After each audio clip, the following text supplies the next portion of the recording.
이거 하지 말랬지!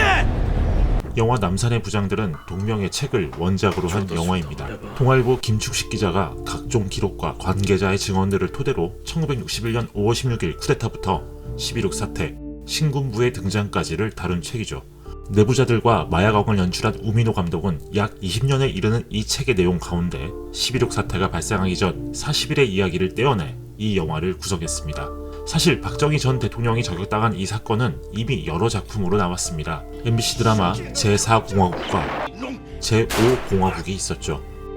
SBS 드라마 코리아 게이트도 있습니다. 그리고 임상수 감독이 연출하고 백윤식, 한석규가 주연을 맡은 그때 그 사람들이 있었죠. 다른 TV 드라마들이 기록의 재현에 충실한 작품이라면 그때 그 사람들과 남산의 부장들은 1979년 10월 26일 그날 왜 그런 일이 일어났는가를 탐구합니다. 단 이 두 영화의 톤은 매우 다릅니다. 그때 그 사람들은 10월 26일 그날과 그 다음날 새벽까지 이어지는 실제 사건을 다룹니다. 영화 속 인물들과 설정, 대부분의 대사들이 실제 기록에 거의 충실합니다. 단 배우들의 연기가 만든 기이한 캐릭터들과 그걸 담아내는 흥미로운 연출이 돋보이는 영화죠.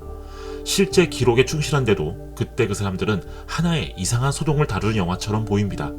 10월 26일 그날의 사건은 사실 이상한 사람들이 저지른 이상한 짓이나 다름없다는 태도라고 할까요? 때문에 이 영화는 많은 관객에게 불편하게 느껴졌습니다. 하지만 영화적인 개성으로 가득한 작품이기도 하죠. 남산의 부장들은 그때 그 사람들처럼 그날의 원인을 탐구하지만 박 대통령을 저격한 김재규 중앙정보부장이 겪었을 심리적인 갈등과 분노, 열등감, 괴리감의 순간들을 묘사합니다. 김재규 부장의 빗댄 캐릭터인 김규평을 연기하는 이병헌도 그만큼 다양한 표정을 보여줍니다. 개인적으로 예고편에서 보았던 이 표정이 인상적이었습니다. 이 표정에 담긴 감정은 분노나 적대감 같은 게 아닙니다. 바로 짜증이죠. 이병헌 같은 배우가 온갖 짜증과 히스테리를 담은 인물을 보여준다는 점은 남산의 부장들을 봐야 할 이유 중 하나입니다. 이렇게 설명할 수 있습니다. 영화 달콤한 인생의 선우가 자신이 처한 상황 때문에 짜증과 히스테리를 부린다면 어떻게 보일까요? 우아한 느와르 영화의 멋진 주인공으로 보이지 않을 겁니다. 사실 영화 속 김규평이 박 대통령에게 갖는 분노의 감정도 선우와 다를 게 없습니다. 달콤한 인생의 이 대사, 말해봐요. 저한테 왜 그랬어요? 남산의 부장들의 김규평이 박 대통령에게 똑같이 묻는다고 해도 이물감이 없을 겁니다. 그렇듯 남산의 부장들은 당시 김재규 부장이 느꼈을 다양한 감정을 드러냅니다. 하지만 이 영화가 감정으로 들끓는 건 아닙니다. 남산의 부장들은 매우 건조한 톤으로 청와대 집무실의 사람들을 보여줍니다. 영화적으로 극화한 부분에서도 음악과 편집으로 긴장감을 끌어올리려는 연출은 거의 없습니다. 당연히 유머러스한 장면도 없죠. 만약 남산의 부장들에게 긴장감의 밀도가 높은 정치 스릴러 영화를 기대했다면 기대보다 절제된 영화의 톤이 지루해 보일 수도 있습니다. 개인적으로는 영화의 절제된 톤보다 이 영화가 다루는 대상이 한정적이어서 약간 지루한 느낌이었습니다. 남산의 부장들은 지금까지 11.6 사태를 다룬 그 어떤 드라마나 영화보다도 김재규 부장을 풍부한 이야기로 묘사합니다.